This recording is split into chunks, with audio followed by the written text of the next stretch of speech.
아멘. 역사적인 대여정이 오늘 일어나게 됩니다. 그 시작을 참 지혜롭게 하는 것을 보게 되죠. 오늘 우리의 시작은 이 다윗의 시작과 같이 지혜롭게 시작이 되면 좋겠다 하는 마음으로 이 말씀을 묵상했습니다. 요셉은 아버지의 가장 사랑했던 그 아내 라헬의 아들로 태어났습니다. 위로 10명의 형님들이 있었고 막내도 있었지만은 아버지 야곱의 사랑을 유난히 독차지했던 그러한 아들이 요셉입니다. 요셉에게는 형들이 시기할 만한, 그리고 아버지도 잠잠케 할 만한 하나님께로부터 받은 독특한 비전이 있었습니다. 아니나 다를까 이 비전을 나눌 때에 형들은 시기하고 미움으로 가득 차서 혈육 동생을 죽음의 웅덩이에 던져버립니다. 그러나 다행히 이 형제들이 우리가 이 아우를 죽이는 것에 유익이 무엇이 있겠는가, 팔자. 그래서 미디안 장사꾼에게 사랑하는 동생, 사랑하지는 않았을지 모릅니다만 혈육을 팔아 넘깁니다. 노예로 팔린 요셉은 우리가 아는 우여곡절 끝에 총리가 됩니다. 20년 만에 형들을 만나죠. 그런데 놀랍게 자기를 죽음의 웅덩이에 던졌던 형들, 자기를 노예로 팔았던 형들, 그 형들을 20년 만에 만나서 한 이야기가 이렇습니다. 걱정하지 마세요. 나를 이리로 보낸 것은 형님들이 노예로 팔았기 때문에 온 것이 아니라 하나님께서 나를 이리로 먼저 보내셨습니다. 하나님께서 나를 이곳으로 보내셨습니다. 참 범상치 않은 그러한 고백이죠. 이를 갈며 복수할 날을 기다려도 족하지 않을 텐데 형들에게 그 과를 돌리지 않습니다. 하나님의 인도하심으로 공을 삼습니다. 이것이 우리 성도의 자세예요. 내 삶을 주관하는 것이 형편이나 상황이나 사람에 의해서 결정되는 것이 아니라 내 오늘 하루의 삶마저도 하나님께서 인도하신다. 하나님의 손 안에 있다. 나는 하나님께 붙잡혔다.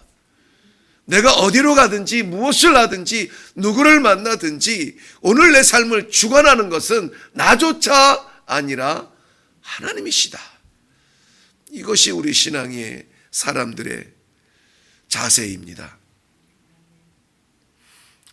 영국의 유명한 설교자가 있는데요. 존 스토트 목사님이라고 하는 분이 계세요.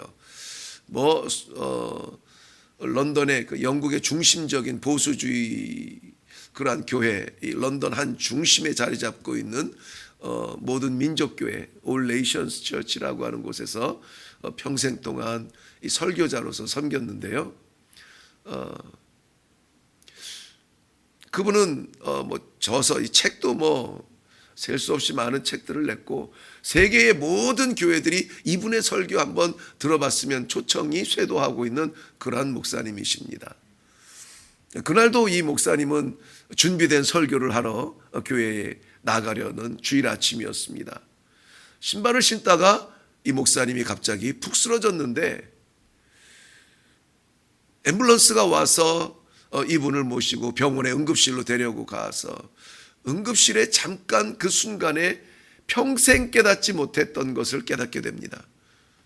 뭐냐면 모든 사람들이 전 세계의 기독교 방송에서 이분의 준비된 설교를 방송을 하고 성도들이 이 준비된 설교를 들으면서 날마다 은혜를 받게 되고, 이분의 설교마다 책으로 발간이 되어서 이 신앙 기독교인들의 삶의 기준이 되어 가고, 자신이 생각해도 정말 쓰임받는 존재였거든요. 그런데 이분이 그 응급실에서 깨달은 게 있어요. 내가 정말 이제까지 수십 년 동안 영국을 대표하는 교회, 아니 이 보수 교단의 설교의 강단을 대표한다라고 하는 그 교회의 강단을 지켜왔다고 생각했는데, 그 응급실에서 일어났던 일은 뭐냐면,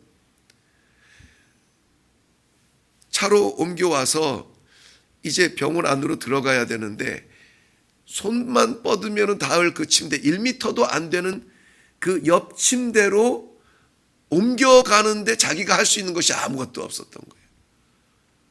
아무것도 없었어요.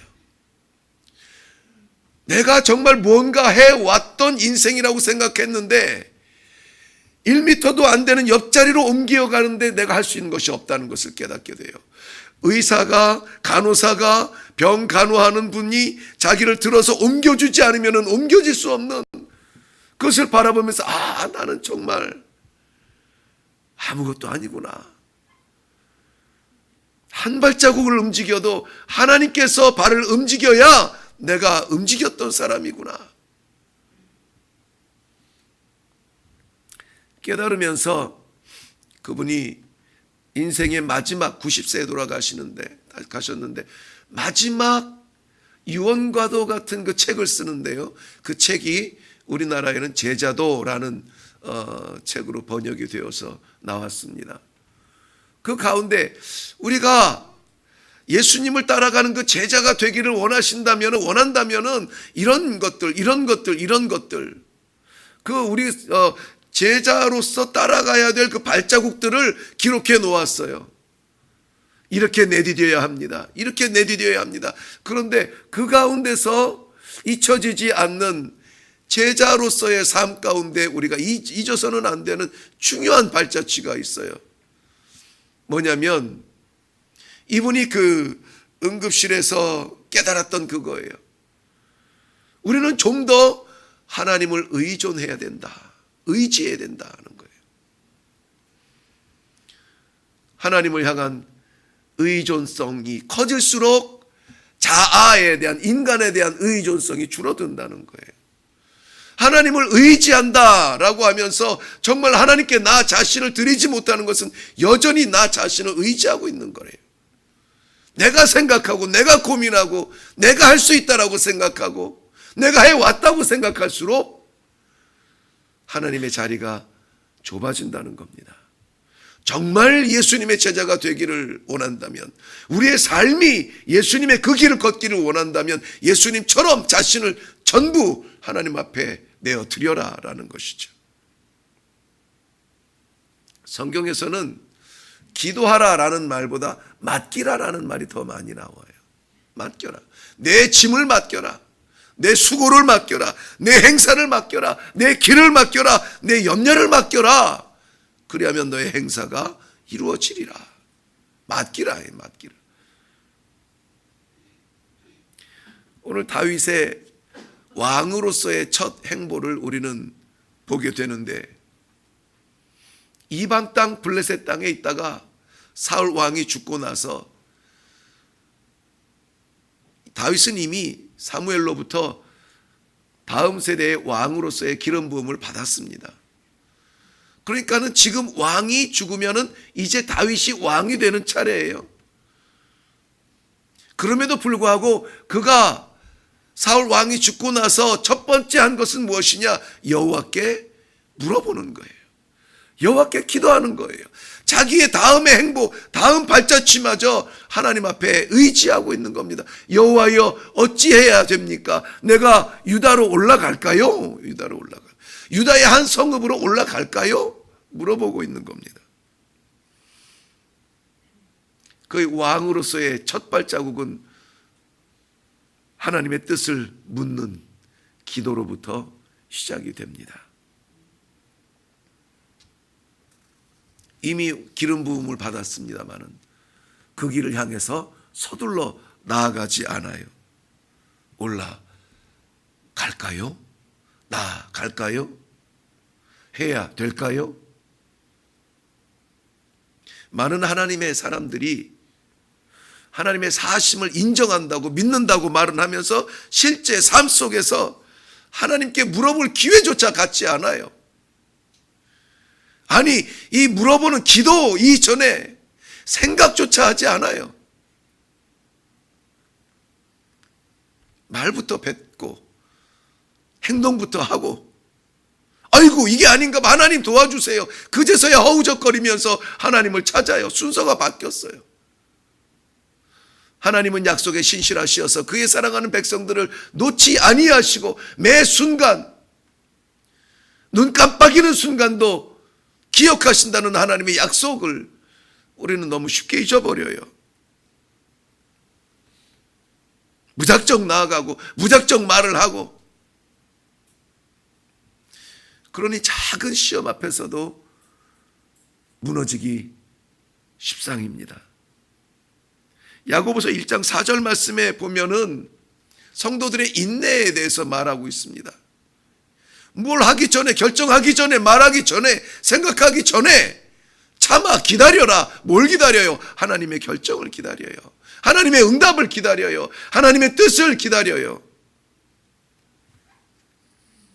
인내를 온전히 이루라. 이는 너희로 온전하고 구비하여 조금도 부족함이 없게 하려는 하나님의 뜻을 오늘 이 아침에 우리는 묵상해야 될 줄로 압니다. 그리고 5절에 야고보서 1장 5절에 넘어가면 지혜가 부족하거든. 그래, 우리는 부족해. 그렇다면 모든 사람에게 후히 주시고 꾸짖지 아니하시는 하나님께 뭐하라?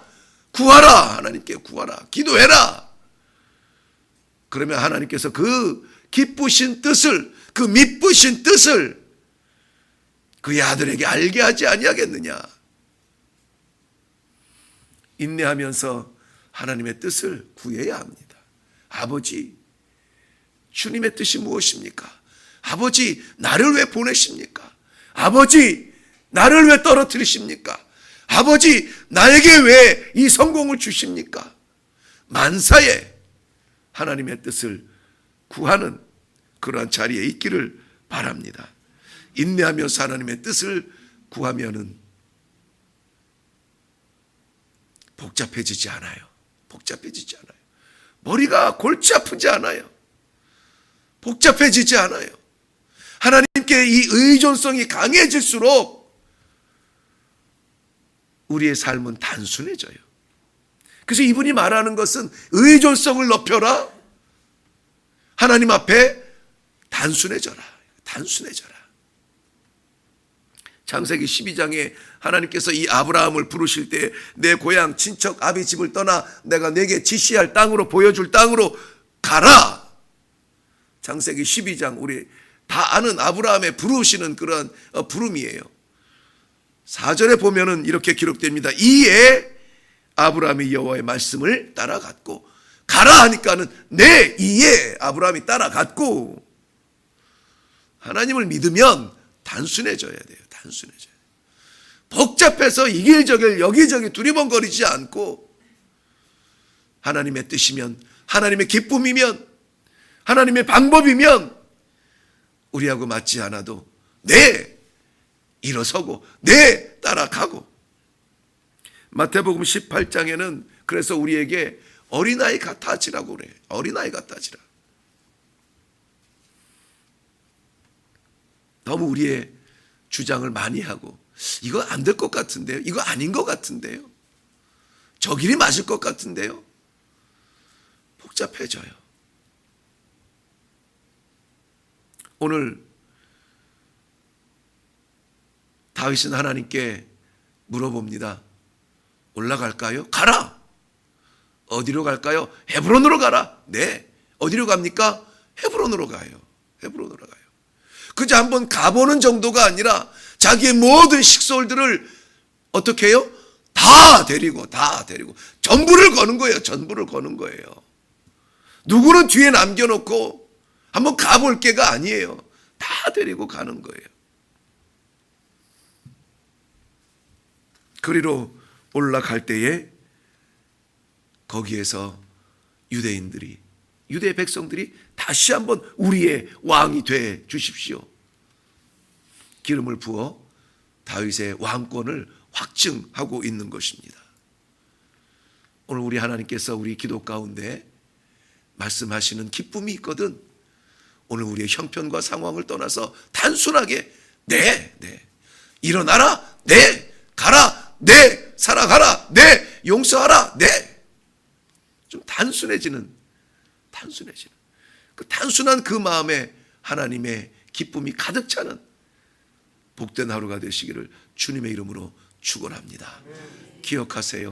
이 하루는 우리가 주님의 기쁨을 위해서 살아가기 위해서는 하나님의 의존성, 하나님을 향한 의존성, 하나님을 의지하는 마음 키우고 단순성, 복잡하지 아니하게 하나님 뜻대로 단순하게 결단하고 나아가는, 그래서 하나님의 뜻을 이루어드리는 귀한 하루가 되시기를 바랍니다. 기도하겠습니다. 살아계신 아버지, 은혜를 감사합니다. 오늘 이 다윗을 향한 하나님의 역사를 이루어 나가시는 그 자리에 다윗의 신앙의 모습을 보게 하심으로 말미암아 우리의 삶을 이루어 가시는 하나님의 그 역사에 우리의 삶의 결단을 보여주시니 감사합니다. 하나님, 기도하는 가운데 우리의 미련과 우리의 아쉬움과 우리의 결단과 우리의 고민과 모든 것을 하나님 앞에 내려놓고 그저 하나님의 뜻이라면 따르겠습니다. 하나님의 명령이면 따르겠습니다. 우리의 삶을 주관하는 하나님 아버지 앞에 정말 전적인 드림이 있게 하여 주시옵시고, 나의 나됨으로 인하여서 복잡해지지 아니하며 하나님 말씀 앞에 단순하게 아이처럼 네 하고 일어날 수 있는 결단의 아침이 되게 하여 주시옵소서. 감사드리옵고 예수님의 이름으로 기도하옵나이다. 아멘. 이 시간에 우리 기도할 때에 이 말씀을 좀 생각하시면서 정말 우리 하나님 앞에 전적으로 삶을 의지했던 그 다윗, 그 첫 발자국 우리도 딛게 하여 주시옵소서. 아이처럼 단순해졌던 그 순전함, 우리도 하나님의 말씀이라면 고민하지 아니하고 네 하고 일어날 수 있도록 하나님, 우리의 마음의 순수함을 허락하여 주옵소서. 우리 기도하며 내려갈 수 있기를 바랍니다. 우리의 인격이 허락하지 않을지라도 성령 하나님 우리를 주관하여 주시어서 그렇게 순종하며 나아갈 수 있도록 도와 주옵소서. 우리 주님 한번 외치고 기도할 수 있기를 바랍니다. 주여, 아버지 하나님, 주님께